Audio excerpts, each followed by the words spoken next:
بالله من الشيطان الرجيم بسم الله الرحمن الرحيم إن الحمد لله نحمده ونستعينه ونستغفره ونعوذ بالله من شرور أنفسنا ومن سيئات أعمالنا من يهده الله فلا مضل له ومن يضلل فلا هادي له وأشهد أن لا إله إلا الله وحده لا شريك له وأشهد أن محمدا عبده ورسوله ما بعد. Fillimisht vëllezër, të gjitha falënderimet pa dyshim i takojnë Allahut subhanahu wa taala. Paqja dhe mëshiria e Allahut qoftë mbi të dërguarin e fundit Muhammed Mustafa sallallahu alaihi wasallam, mbi familjen e tij të pastër, mbi shokët e tij fisnik dhe besnik, dhe mbi të gjithë ata të cilët e kanë ndjekur, janë duke ndjekur dhe do ta ndjekin rrugën e tyre me mirësi deri në ditën e fundit. Vëllezër, para se me fillu dosha t'ua tregoj arsyeën, domethënë e brenga që na vret brenda, u bo pastaj arsye për ta zgjedhur edhe temën. Është interesant që muslimani nuk e kupton që për çdo shqetësim që e ka, për çdo breng që e ka, Allahu subhanahu wa taala ja ka mundsuar që t'i largon ato me diçka shumë të lehtë. Mirë po, normal, shejtani, rrethanat e bëjnë vetën që njeriu ndoshta ndonjëherë ja hupin atë gjën e cila është e qartë, mirë po ai nuk e sheh. Për këtë arsye vëllezër, kjo më bëni që unë ta përzgjedh një temë e cila ka të bëjë me muslimani mes diturisë dhe praktikës. Pra muslimani si musliman ka dituri, mirë po çka i mungon pjesës dërmuese të atyre u mungon praktika. Për këtë arsye vëllezër, fillimisht do të folasim pak për diturinë edhe pse ju e dini. Unë e di, ne e dim se çka është dituria. Ne e dim vlerën e diturisë. Por siç e përmend Allahu subhanahu wa taala që fa'dhakir fa'inna dhikra tanfa'ul mu'minin, këshilloni se me të vërtet këshilla u bën dobi kujt? Besimtarëve. Për këtë arsye, kjo rrugtimi drejt Allahut subhanahu wa taala është i tillë. Njeriu e din ndonjëherë, mirë po i pamundsohet praktika. I pamundsohet që ta fut në praktikë atë të cilën e ka mësuar apo e din. Për këtë arsye vëllezër, dituria është një pikë shumë e rëndësishme që e cekin dietarët thonë dituria është dritë.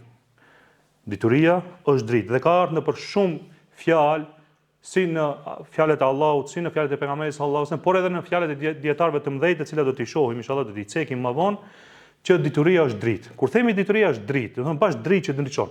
Çka ndriçon? E ndriçon diçka që është e errët. Apo? E kur ndriçohet diçka që është e errët, kjo do të thonë na bën neve qartë ta shohim se çka është ajo. Për këtë arsye them se edhe në fillim e përmenda se me të vërtet këtë dituri, këtë dritë na ka dhënë Allahu subhanahu wa taala. Veç duhet ta ndezim. Dituria që është dritë është dituria e Kuranit dhe Sunetit. Pra në Kuran dhe në Sunet vëllezër kena çdo gjë që është çka përmirësues i raporteve, përmirësues i shqetësimeve, përmirësues çdo brenge. Gjenden në Kuran dhe Sunet e pejgamberit sallallahu alaihi wasallam, gjë të cilën ndoshta e dim. Po kjo dituri që është dritë, nëse nuk kthehet në praktik, çka? Shuhet dhe nuk jep efektin që e ka. Për këtë arsye, çdo dituri që e kemi, nëse atë nuk e fusim në praktik, atëherë nuk e ka ajo dobinë e vet. Pra ne mund ta kena diturinë, por nëse atë nuk e fusim në praktik, nuk e bën atë dobitë për të cilën është krijuar ajo dituri dhe ajo dritë dhe na është ofruar nga ana e Allahut subhanahu wa taala si zgjidhje për çdo lloj problemi. Për këtë arsye, do të marrim shembull praktik. Për shembull, ne të gjithë e dimë që ka dua të dalës nga shtëpia, apo ka dua të hyrës në shtëpi, ka dua të hyrës në banjo, dalës nga banja. Për çdo send ka dua, po sa prej neve i praktikojmë ato. Kjo është problemi. Pra ne kena ngecje te çështja e praktikës. Për këtë arsye themi, dituria është dritë, është e vërtetë. Mirë, por kjo dritë shuhet nëse nuk praktikohet. Sepse nuk ka ardhur Kurani për tjetër veç se ta fusim atë në praktikat tona. Për këtë arsye vëllezër, gjëja e parë e cila është zbrit ka qenë lexo. Sepse nëpërmjet leximit arrihet deri te dituria. Mirë po, është interesant që për fat keq një pjesë e madhe e thojnë vetëm lexo, çka. Dhe nuk e vazhdojnë ikra bismi rabbika alladhi khalaq. Lexo në emrin e Zotit tënd i cili krijoi. Jo rastësisht vëllezër ka përmendur Allahu subhanahu wa taala, lexo në emrin e Zotit tënd i cili krijoi. Sepse ai i cili lexon në emrin e Zotit të vet, që ka kriju, nuk ka vend. Ky person nuk ka vend në gjatë rrugtimit të tij që të bëhet ateiste, të bëhet prej atyre të cilët thonë se shkenca ka arrit në ato që vërteton s'kin se nuk ka Zot apo jena prej ardhen prej kësaj, prej asaj apo jena kriju prej hiçit. E kështu me radhë. Sepse e kena pjesën i cili krijoi. Pra prej fillim ne dorëzohen Allahut subhanallahu teala. Lexojmë në emër të Tij, i cili na ka kriju dhe ka kriju çdo send, të cilën neve ndoshta e shfrytëzojmë për të arritur deri te ndonjë dobi. Për këtë arsye vëllezër, jo rastësisht, edhe pse i dërguari sallallahu alaihi wasallam s'ka ditë të lexojë. Po kjo është mesazh vëllezër për krejt marrë njerëzimin, sepse vetë i dërguari sallallahu alaihi wasallam ka qenë çka i dërguar për të marrë njerëzimin. Edhe nuk do të ketë më profet mbas pejgamberit. Pra, kështu sa më u prish njerëzit, profet tjetër nuk do të ketë me shpallje. Do të vjen Isa alayhis salam, do të zbret, mirë po si pasuesi i të dërguarit sallallahu alaihi wasallam. Për këtë arsye, sigurisht vetëm këtë ajetin që do ta lexoj tash, ta përmend që edhe mos zirosh ama tepër, do të mjafton të vëllezër si këshill dhe si rregull e cila i përfshin 3 çështje kryesore. Thot Allahu subhanahu wa taala: "Yarfa'illahu alladhina amanu minkum." Allahu do t'i ngrit ata të cilët kanë besuar prej juve, "walladhina utul ilma darajat." Dhe ata të cilëve u zhdon çka dituri në grada. Manal, do t'i ngrit grada. Dhe pastaj çka thon në fund? Wallahu bima ta'maluna khabir. Dhe Allahu din çka veproni. Tash shive çka thot Allahu. Fillim thot Allahu do t'i ngrit ata që kanë besuar. Pastaj ata çka? Kush janë të tjerët? Utul ilm, që u zhdon dituri. Për këtë këto çka bën Allahu? Allahu thot e din se çka ka të bëjë për shembull pjesa e fundit ajetit ku thot Allahu wallahu bima ta'maluna khabir, Allahu e din çka veproni. E para është besim. E dyta është kërkimi i diturisë. Kë nuk ka shumë të lidhje me vepra, po. Mirë po Allahu na bën këtu na jep shenjë direkte se këtë iman dhe këtë dituri, nëse nuk e bashkoni dhe kjo të rezulton vepra, atëherë s'keni bërë kur gjë. Atëherë ajo dritë që tham shuhet. Prandaj thot Allahu në fund e përfundon këtë ajet me çka përfund? Wallahu bima ta'maluna khabir. Allahu me atë çka veproni ju, pra atë çka veproni ju, është i ditshët, ka njohuri. Pra duhet patjetër të arrijmë deri te vepra. Nëse dituria nuk reflekton vepër, atëherë vëllezër ajo dritë që e quajtëm dritë do të jetë e shuar dhe nuk ka dobinë vet. Për këtë arsye vëllezër, ne e shohim se Allahu subhanahu wa taala na ka bërë me dije se kjo dituri e cila merret për hir të Allahut subhanahu wa taala, duhet të ketë reflektim te jeta jonë. Pra jo rastësisht kanë marrë dituri njerëzit.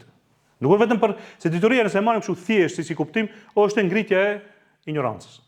Dituria do thotë vend asaj pjesë që ke pas ignorancë, ke fut informacione i cila ta largon atë ignorancë, tash e di se çka të veprosh me atë dituri. Mirë po, sikur mos ishte vetëm kjo, do të mjaftonte që dituria e Islamit, dituria të cilën Allahu na ka obliguar neve ta ndjekim, është ajo dituri e cila neve na reflekton në jetën tona. Nëse nuk reflekton, kena problem në dituri.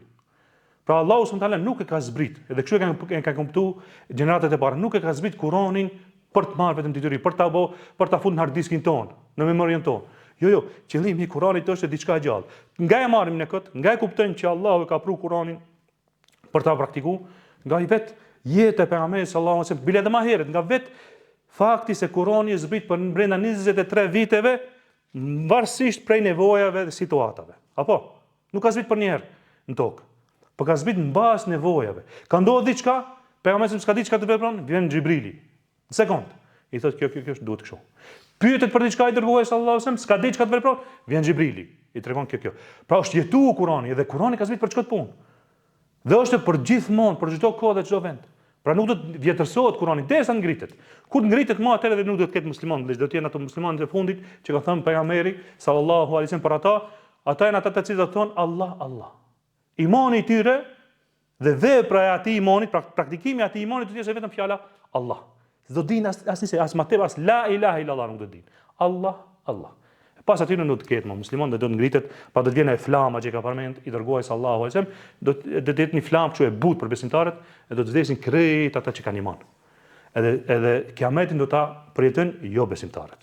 Jo, pra muslimanët nuk do ta përjetojnë kiametin ditën e fundit. Për këtë arsye i dërguari sallallahu alajhi wasallam ka domosdoshmë shumë hadithe dhe ka shumë ajete të cilat flasin për vlerën e diturisë dhe kërkimit të diturisë. Nuk do të ndalim në ato se qëllimi jonë është ta kuptojmë që këtë dituri që e kemi ta fusim praktik. Nëse dëshirojmë që të na jep dobi ajo në jetën tona të përditshme. Thotë i dërguari sallallahu alajhi wasallam fillimisht thotë talabul ilmi faridatun li kulli muslim. Kërkimi i diturisë është farz për çdo musliman. Këtë do ta kuptojmë. Fillimisht do ta kuptojmë ne si besimtar që Allahu na ka obliguar me çka? Me kërkim të diturisë. Kur themi na ka obliguar, pas ka dituri e cila është obligim. Që do me thonë, nëse nuk e mësojmë, çka ndodh? Do të dënohen, pa kjo është ajo definicioni i farzit. Pra që ai i cili e vepron ato do të shpërblehet. Ai i cili e lën farzin, çka bëhet? Do ta meriton dënimin. Pra kjo është definicioni i farzit. Për vepruesin ka shpërblim, për lënësin ka dënim, meriton dënim. Pastaj është në dorë të Allahut subhanahu wa taala. Për këtë arsye vëllezër, pasi që e kuptojmë se me të vërtet ka dituri e cila është obligim që të ndiqet. Pra bëhet pyetje tash çfarë lloj dituri? Pra është dituria për shtyllat e Islamit. Pra nuk ka mundësi muslimani thotë nuk i di shtyllat e Islamit. Nuk i di çka është shahadeti, nuk i di çka është namazi. Nuk ka mundësi. Këto janë dituria që janë darura. Pra janë patjetërsueshme që ti di muslimani. Por kur themi këto pesë shtyllat e Islamit, edhe gjëra që kanë të bëjnë me për të plotësuar ato pesë shtyllat e Islamit. Pra çdo dituri e cila është e lidhur që na ndihmon neve që atë shtyllë ta perfektizojmë apo ta bëjmë që të jetë e pranueshme tek Allahu, është obligim. Edhe dituria është obligim. Si për namazin, kushtet e namazit, shtyllat e namazit, çka është para namazit, çka vjen pas namazit, këtë këto janë pjesë që e plotësojnë namazin, nëse është prej diturisë që është obligim, e kena obligim ta mësojmë. Njëjtë vazhdon me agjërimin, njëjtë vazhdon me zakatin, njëjtë vazhdon me haxhin, e kështu me radhë. Pra këtë këto janë dituritë patjetërsueshme. E këto dituri që janë patjetërsueshme, neve kena obligim të mësojmë. Dhe kena obligim jo vetëm të mësojmë, por edhe të fusim në praktikë. Prandaj i dërguari Allahu falni, sallallahu alaihi wasallam ka thonë: "Me yuridillahu bihi khairan." Ati që Allahu ja do khairin, ja do mirësinë, çka? Yufaqihu fid-din. Ati ja mundson ta kupton fen. Fiqh e ka përmend. Fiqh, për kuptimin e fiqh, fjalës fiqh është edhe kuptimi i mirëfillt i fesë. Pra kur Allahu dikujt ja don të mirën, çka ka thonë i dërguari sallallahu alaihi wasallam? Ati ja mundson ta mësoje fen, ta kuptoje fen. Kjo është shumë e rëndësishme vëllezër. Allahu na mundsoft ta kuptojmë fen, ashtu siç e dëshiron Allahu subhanahu wa taala. Themi pastaj vëllezër, nëse është një fjalë që përdorni, nëse dituria nuk sjell dobi, atëherë ajo mund të dalë edhe e rrezikshme. Apo dalë dituria e cila na bën dëm e jo dobi. Por nëse dituria nuk sjell dobi, atëherë automatikisht ajo mund të sjell çka? Dëm. Edhe këtu kena shumë shembuj vëllezër. Po para se me arrit të shembuj, do ta citoj pra fjalën Allahu subhanahu wa taala ku thotë, që përmendëm më herët, yarfa'illahu alladhina amanu minkum walladhina utul ilma darajat. Allahu subhanahu wa taala e ka për qëllim që pas besimit me dituri, nëse këto bashkohen, futen praktik, tham, kjo çka e sjell e ngrit njeriu në grada si këtë dunjë, por edhe jep dobi prej asaj që e ka mësuar. Pra, besimi bashkë me diturinë, nëse futen praktik, vjen dobia. Dobia kryesore në këtë dunjë që përmendëm në fillim, që tash më ka shtyë edhe ta zgjedh edhe temën, është që njeriu në për rastet e veçanta që ai ka angushtësi, që ai ka domethënë dëshpërim, ka depresion, këto i ka, domethënë këto largohen me dituritë mirëfillt edhe duke praktikuar ato. Pra kena dua të ndryshme të pejgamberit sallallahu alajhi wasallam që na mëson se çka të veprojmë gjatë këtyre situatave të palakmueshme. Për këtë arsye vëllezër, ne kena, por duhet vetëm ta fusim praktik. Për këtë arsye vëllezër, është interesant, subhanallahu, dituria është aty, por që prej neve plot ka të cilët e dinë që dhikri sabahit do të bëhet. Ai do të bëhet çdo herë, derisa të vdesim do të bëhet. Jo një javë do bëhet ose një ditë do bëhet ose dy ditë do ta bëjmë, 5 muaj se bëjmë. Dhe është pjesë e cilën e ka bërë pejgamberi sallallahu alajhi wasallam. Është pjesë e cila na mbron gjithë ditën. Është pjesë e cila për shembull fëmijëve kur u tregojë se ajo dhikri la ilaha illallah wahdahu la sharika lah, lahul mulku wa lahul hamdu wa huwa ala kulli shay'in qadir, thot i dërgoi sallallahu alajhi wasallam se me liru sa rob? 4 a 10? 10 rob. E 10 rob, mesatare sa mund të jetë një robit? Çmimi? 50.000, 60.000. Ma pak, 5.000 euro. Dizoma do më të lirë, 5.000 euro një rob. Më nësa për e 10, po për çdo ditë sa pa. Për çdo ditë ti jep si më i dhon, unë kështu e bëj matematikën. E bëj si me të pas unë 50.000 euro, nëse ka 5.000 euro, ose 40.000 euro, nëse ka 4.000 euro, unë e bëj sa kur e bëj 100 herë la ilaha illallah wahdahu la sharika lah, lahul mulku wa lahul hamdu wa huwa ala kulli shay'in qadir, unë e bëj sa se kum dhon 40.000 euro, 50.000 euro sadaka. plus çka fshihen 100 dinara, plus shkruhen 100 sevap. Edhe askush s'ka bëu më mirë se ki, se përveç atij që ka bëu më tepër. Ka bëu 101, 102, 103. Për këtë arsye këto janë vëllezër. Çka na duhet? Çka na mungon neve? Ti fusim praktik. Prandaj kur gjatë Ramazanit të përmenda që një prej sprovave të kësaj dinjoje është rutina e përditshme, ama rutina që ka të bëjë me dinjon. Shkon punë, hajde vi punë non stop, flej, shko punë, hajde vi punë, flej, domethënë u shkon 5 muaj, 6 muaj, 10 muaj, njëta edhe ai lodhet, edhe janë depresioni, për shembull jeton në banesë 3-4. Kjo rutinë e lodh. Unë flas tash do të flas për një rutinë tjetër, e cila është e kërkuar nga besimtari. Pra besimtarët vëllezër do ta kenë rutinën e përditshme që ka të bëjë me lidhjen e tij me Allahun subhanuhu teala. Pra besimtari pa qeter ka çdo ditë lexoj Kur'an. Nuk ka pa qeter lexoj 20 faqe, 30 faqe, 50 faqe, apo 2 faqe, mos e le për ditë. Mos e le që ti të ikë një ditë pa lexu spaku një faqe, ose gjys faqe, ose një ajet bërëm nga libri i Allahut. Mos e le të ikë në dhikri sabahut. Ku dalësh prej shtëpie, bën me dhikrin, kur të kthesh shtëpi, bën me dhikrin. Ku ti në shtëpi, thuaj selam aleikum. Këto nuk janë rastisht to. Çaj selam aleikum ose që e shpërndan, që ka thënë pejgamberi sa çka? Fafshu selam. Nëse doni duaj mes vetë çka duhet? Hapni selamin. A e dim ne krejt se thotë i dërguari sallallahu alaihi wasallam që edhe buzëqesh janë fytyrën vëllau tot është sadaka. Po sa për vëllezërve kena që shojnë gjithë ditën në rrolt. Njëherë nuk i çeshi fytyra. Kjo është ajo dituria e cila është në krye, nuk është në praktik. Prandaj edhe s'kena sukses. Për këtë arsye vëllezër, patjetër e kena që neve të bindena sot me këto këshilla, inshallah bëjnë dobi prej në zemër, lutem Allahun subhanuhu teala, që kur të shkojmë në shtëpi, i thonë vetë se ndal be pak. Çka tha hoxha? Të lexoj përm një faqe ditë. Një faqe me një nisë apo? Mos e le dhikrin e sabahit, mos e le dhikrin e mbrëmit. Do të ikë të një Ramazan. Ti e ke rutinën tonë, ti e ke fut në listë. Problemi se ne ala listat që kena përpilu. Shtinë bën listë. Shtinë në listë. Ku ta shtis në listë, atëherë inshallah do të vjen praktika. Po ti ala se ke shti, ala se ke bën jetë. Si ka mundësi vish deri te praktikimi. Për këtë arsye vëllezër, për diturinë e cila është vetëm krye dhe nuk futen në praktik, Allahu subhanahu wa taala e ka shembullty, e ka pru një shembull me një shembulltyr shumë të logjikshme, që shumica prej neve ndoshta kanë pa një farë situate të tillë, po jo me libra, po me mjete tjera. Thot Allahu subhanahu wa taala: "Mathalul ladhina humilu at-Tawrah", ata të cilët e morën përsipër Teuratin, thumma lam yahmiluha, pastaj nuk e praktikuan ato, kamathalil himari yahmilu asfara. Ata të cilët, pra flet për ato që e morën Teuratin, më herët, mi po ajo këtë e ka pru për neve. Kjo ka zbinë kohën e pejgamberit. Ata të cilët e morën Teuratin, e morën detyrimin e Teuratit, pasi nuk e futën atë në praktik, është e njëjtë sikurse gomari i cili për një vetë mban libra. Sa dobi i bëjnë librat gomarit që i mban? Te ne kena pa gomari mbushet me drum. Po në vende ku ka dituri, ku ka libra, ato e kanë përdorur gomarin edhe për mbajtjen e librave. Mirë, po çati gomari asnjë dobi si ka bëse ka mbajt librat e dietarëve të mëdhenj. Hiç, e ka mbajt komplet Sahih Buhariun me shpinë. Ku një dobi se ka bë. Allahu thot mos të vije puna ju të bëhej ashtu. Edhe kjo është e vërtetë.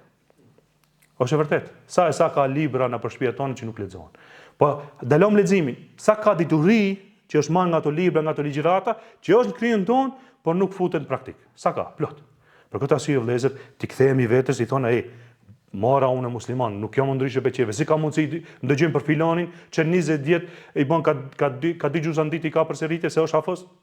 E përsërit Buhariun për çdo javë, e përsërit kët, edhe prap ka shkon punë, pra edhe ai ka fëmijë, edhe ai bën këto obligime të tjera. Domethënë nuk është problemi se s'ka vakt.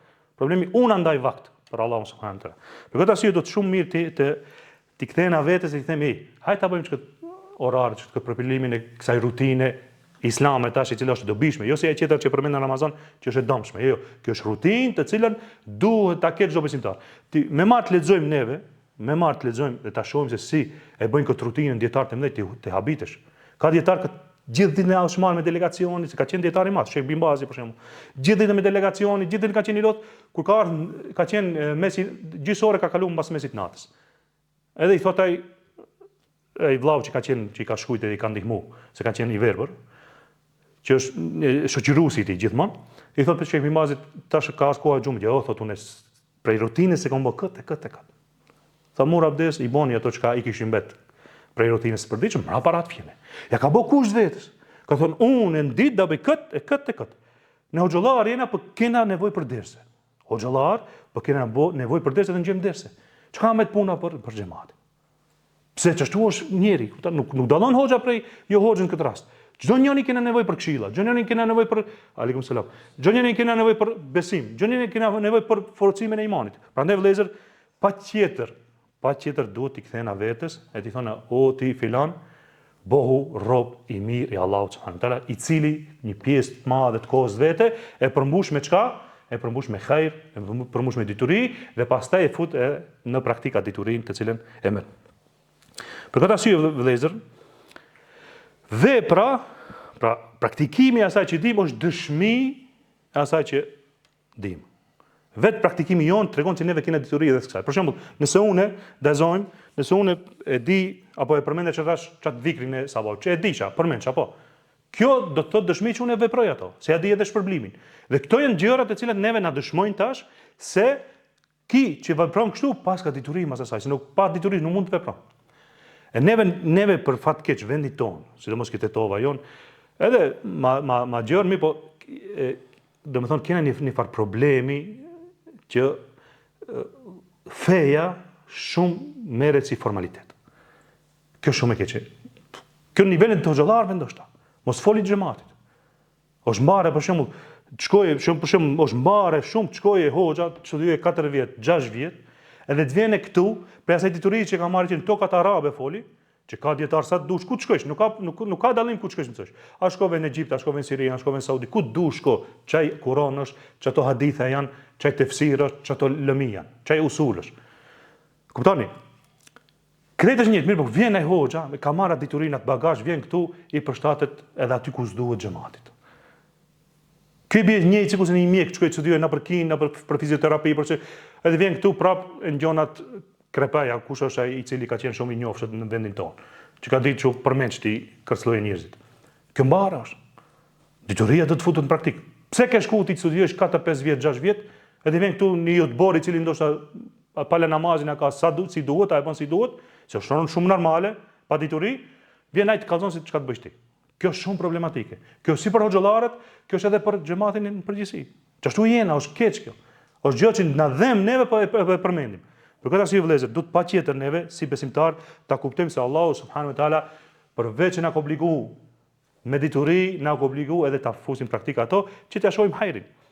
Nëse neve këto dituri, këto dua, këto mësime të Kuranit edhe Sunetit, gjatë veprave se çdo njeri prej neve kena shqetësime. Nëse gjatë këtyre shqetësimeve nuk i kthena Allahut edhe mësimeve të pejgamberit, do të i kthena dikujt i cili është i paditshëm, pastaj edhe do të na shton ato mërzia edhe nuk do të na largon. Për këtë arsye vëllezër, i dërgojës Allahu subhanahu wa taala thotë walladhi jaa bis-sidqi wa saddaqa bihi ulaika humul muttaqun. Këtu ka dy rivajete, domethënë ai i cili ka ardhur me të vërtetën, pra një rivajet është se është për qëllim i dërgojës Allahu në transmetim tjetër apo komentim tjetër është se është për qëllim Kurani. Pra ai i cili erdhi me Kur'anin, pra i dërguari i cili erdhi me Kur'anin dhe ato çka e besuan të pranishmit, shokët e pejgamberit sallallahu alajhi wasallam, këto janë ata të devotshmit. Pra kur thuhet se e pranuan dhe e besuan, është për qëllim se e futën në praktik. Prandaj vëllezër, ke hadithit të cilën shumica e keni dëgjuar dhe e dini përmeç me siguri. Hadithin e Uthmanit radhiyallahu anhu ku thot: "Men ta'allama khairukum men ta'allama al-Quran wa 'allama." Më i miri prej jush është kush? Ai i cili mëson Kur'anin dhe u mëson të tjerëve. Dietarët thonë nuk ka dyshim. Pjesë e madhe e dietarëve thonë nuk ka dyshim se nuk është për qëllim vetëm mësimi, po është për qëllim nga fjalët e pejgamberit, mësimi dhe praktikimi. Pastaj ta mësosh tjetër kujt. Pra ai i cili mëson Kur'anin e praktikon atë, pastaj edhe u mëson të tjerëve, ky është më i miri. Edhe khairukum ka ardhur në nekira. Domethënë ka ardhur në këtë formë që më i miri prej jush, me të vërtet më i miri prej jush është ai i cili mëson Kur'anin, e fut praktik dhe mëson tjerë. Pra nuk ka njëri më të mirë se ky. Ai i cili mëson Kur'anin, e fut praktik dhe u mëson tjerëve. Kjo është pra ajo që me të cilën ka ardhur i dërguari sallallahu alaihi wasallam në këtë hadith. Pastaj ka ajet që është pak ajet me të vërtet pak na çon ndonjëherë edhe na shtin me mendu, domethënë mos him edhe inshallah nuk him këtë ajet ku thot Allahu subhanahu wa taala ya ayyuhalladhina amanu lima taquluna ma la taf'alun. O ju që keni besuar, pse theni ato që nuk e veproni. Kabura maqtan inda Allahi an taqulu ma la taf'alun. Është bore madhe, është gjinahi madh, është diçka shumë e madhe, konsiderohet diçka shumë e madhe tek Allahu, nëse thoni diçka që nuk e veproni. Pra, si kuptohet kjo? nuk bën, jo që nuk lejohet të flas diçka nëse se veproj. Jo, këshilla përsëri ka vendin e vet. Mos keq kuptohet kjo. Pra ne të obligum edhe të veprojmë, edhe të këshillojmë. Nëse s'veprojmë, nuk do me thonë që bie pjesa e këshillës. Jo. Dietarët na kanë mësuar qartë këtë çështje.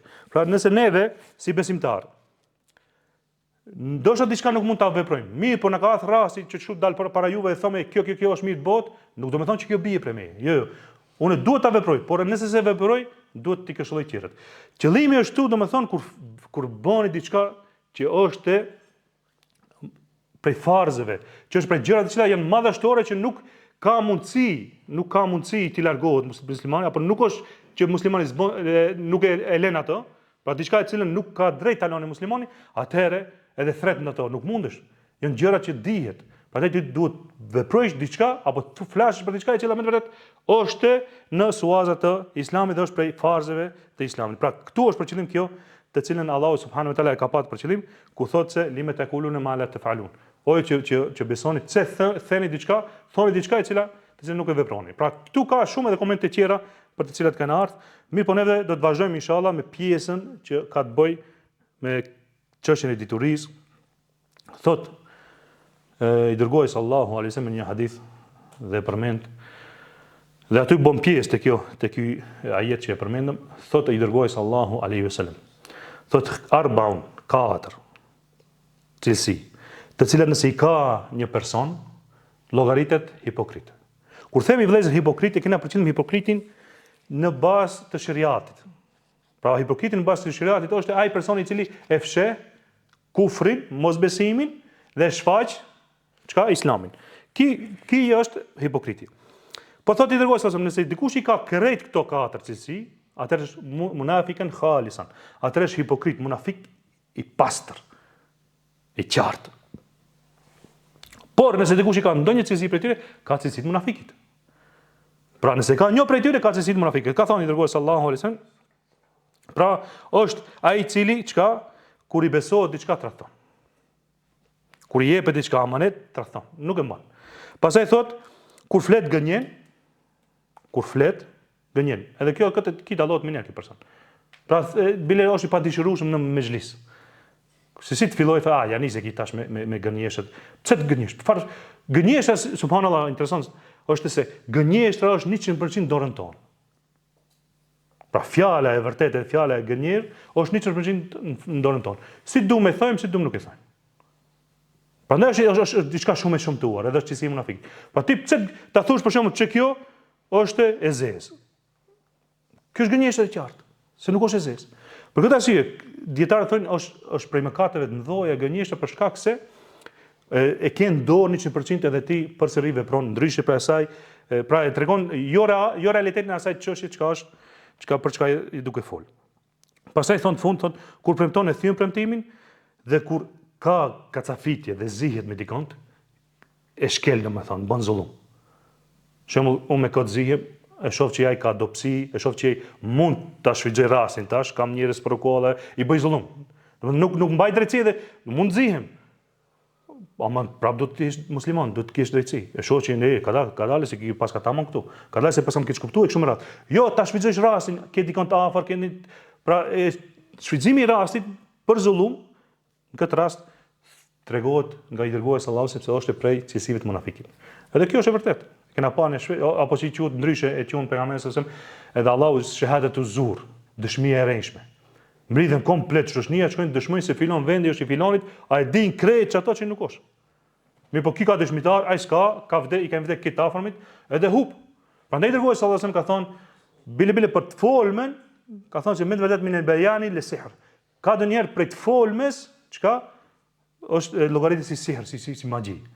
Është njëri flet, orator, ta mbush mendën. Thot prandaj unë gjikoj mbas asaj që ndëgjoj. Keni kujdes, thot. Nëse ti ditë folish, edhe mbin se kjo është e jotja, edhe nuk është, mi po tim ke mbin gjatë folmes, ki s'din të foli, rrin shujt, ama namazit foli, i miret goja, unë gjikoj mbas asaj që ndëgjoj. Prandaj keni kujdes, thot, se si paraqitni para meje dhe si paraqitni problemet para meje. Lezër, dija pa sinqeritet, që të çon ai sinqeriteti, pra që duhet neve të sjell vepra të mira të dobishme, nëse nuk ka sinqeritet, ajo dije çka të largon prej veprave të mira dhe të çon deri në shkatrim. Bile, a nuk është e vërtetë që i dërguesi Allahu se më ka thënë që me 3 persona të ndezet zjarmi i xhehenemit. Me 3 persona me 3 cilësi madhështore. Me djetarin, apo kënduesin e Kuranit, me mujahidin edhe me pasanikin. Me 3 persona të cilët kanë bërë vepra madhështore. Me këto të persona, një prej tyre është ai i cili ka dituri dhe nuk e ka marrë diturinë siç e përshkruan pejgamberi ose në dialogun mes tij dhe Zotit ditën e gjykimit, që ka thonë unë ja Allah unë e kam marrë këtë dituri për hatër tënd. Ka thonë jo, e ke marrë që të thuhet lexuesi i mirë apo dietari i madh. Edhe kështu ka mundsi. Edhe do të hyj hedhën në zjarr, është njëri i parë, është ajo teshka që thonë ne katetova. Ajo shkëndia e cila do të ndezet zjarmi i xhehenemit. Për këtë arsye vëllezër, për asaj që e shohim, nëse njeriu diturinë që e merr nuk e ka me sinqeritet, kur themi ai do ta shkatron ato, është vërtet. Sepse nëse nuk ka sinqeritet, ai person nuk di modesti. Ai person nuk e di që dituria do të jetë për të mirën e tij, për të mirën e shoqërisë së tij, për ngritje tek Allahu subhanahu wa taala. Po çka ndodh? Njeriu i cili ka dituri dhe nuk ka devotshmëri ndodh që bëhet arrogant. Mendje madh, kibërli, zullumqtar. Pse vetëm se ka dituri. Edhe kjo na ka ndodhur, ne e shohim. Pastaj ka një pjesë tjetër që njeriu shkatërrohet shkaku jo që s'don ta fusën në praktik diturinë e vete, por nuk i pamundsohet. Ka shkel në një prej kufive të Allahut subhanuhu teala, edhe Allahu s'ia mundson më. Ai ka dituri, po pamundësia e tij për ta fund praktik e shkatron ato. Për shembull, e keni sa dush ka shembuj, po për shembujve kryesor e shohim që sa njerëz janë inxhiniera, doktora, po janë homeless nëpër dinjë, janë pa shtëpi. Rini keni pa në për filma rreth asaj burrës me zarm. Pse? Kur ta pyesish, ai ka sos fakultete. Ka qenë mjek i njohur edhe kështu më radh. Çka ka ndodhur? Shkelja e disa prej kufive të Allahut subhanahu wa taala e ka bëu që ai ka dituri, por Allah ja ka pamundsu praktikën edhe pastaj ka mbet pa dobinë e kësaj dynjoje. Mos flasim për dobinë e ahiretit që s'e ne merr asnjëherë. Pa dobinë e kësaj dynjoje ka mbet, jo më për atë ahiret. Për këtë arsye vëllezër, nëse domi dëshirojmë shembuj, ka shumë shembuj, po do të marrim shembull prej sahabëve. Sahabët na kanë treguar qartë, na kanë thonë se nuk e kanë mësuar, nuk e kanë kaluar mësimin e 10 ajeteve pa i futur ato në praktik. Pa i kanë mësuar 10 ajete. Nuk kanë shkuar te ajeti 11. Pa qenë sigurt se këto 10 ajete i kanë futur në praktikën e tyre. Pa i kanë mëshiruar diturinë që kanë pas, qoftë ajete, qoftë edhe hadithe e pejgamberit sallallahu alaihi wasallam. Dhe për këtë arsye vëllezër, dituria tham është e dritë. Mirë po, tham që për të qenë dobishme do të ese me devotshmëri. Për hit Allahut subhanahu wa taala. Pastaj kjo të futet në praktik.